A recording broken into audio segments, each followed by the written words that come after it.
Recently, we heard an organization say something surprising. They said that rallying public support takes too long, that the longer it takes, the less chance legislation has of passing, and therefore, they were no longer interested. This was said about an initiative that already had thousands of supporters. Pause for a moment and think about that.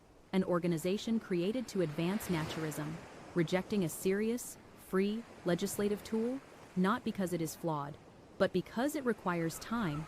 That raises an important question. If an organization exists to do whatever it takes to advance naturism, shouldn't its leadership at least explain to its members why such an initiative is rejected?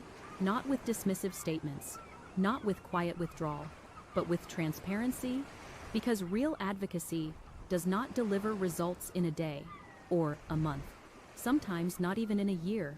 Great leaders understand this. Others chase quick wins to boost ego, maintain visibility, and keep an organization appearing relevant, while the long-term decline continues underneath. Naturism RE exists because we refuse to accept that cycle. We are investing in petitions, in legislation, in long-term societal change, and we are asking a simple question.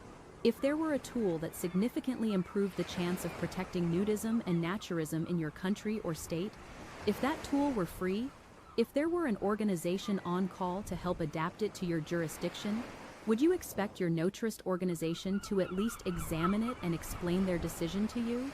We believe you would. That tool exists. It is real. It is free, and it is available now. The Naturist Integrity and Cultural Protection Act. Learn more at www.naturismre.com/NICP-Act, because the future of naturism is not won by reliving the past, but by planning for what comes next. For decades, naturist organizations have been busy fighting battles, busy defending beaches, busy responding to complaints, councils, and courts. And on the surface, that looks like progress. It makes organizations look relevant. It creates local headlines.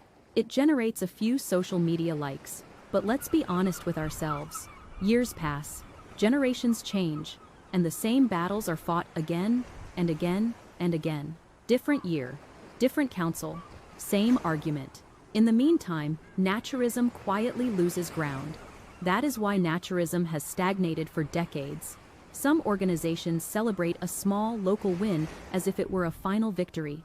A beach declared clothing optional by a court decision, a temporary exemption, a fragile permission. That is good news, but it is not a win.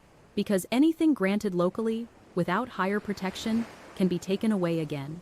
And often is. There is no parade for that. No declaration of victory. Just a slow return to the starting line. Real advocacy is not about quick recognition.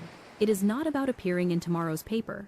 And it certainly isn't about protecting an organization's relevance or leadership image. Real advocacy is about long-term planning. It takes years to change public perception. It takes education to dismantle misconceptions. It takes legislation to provide lasting protection.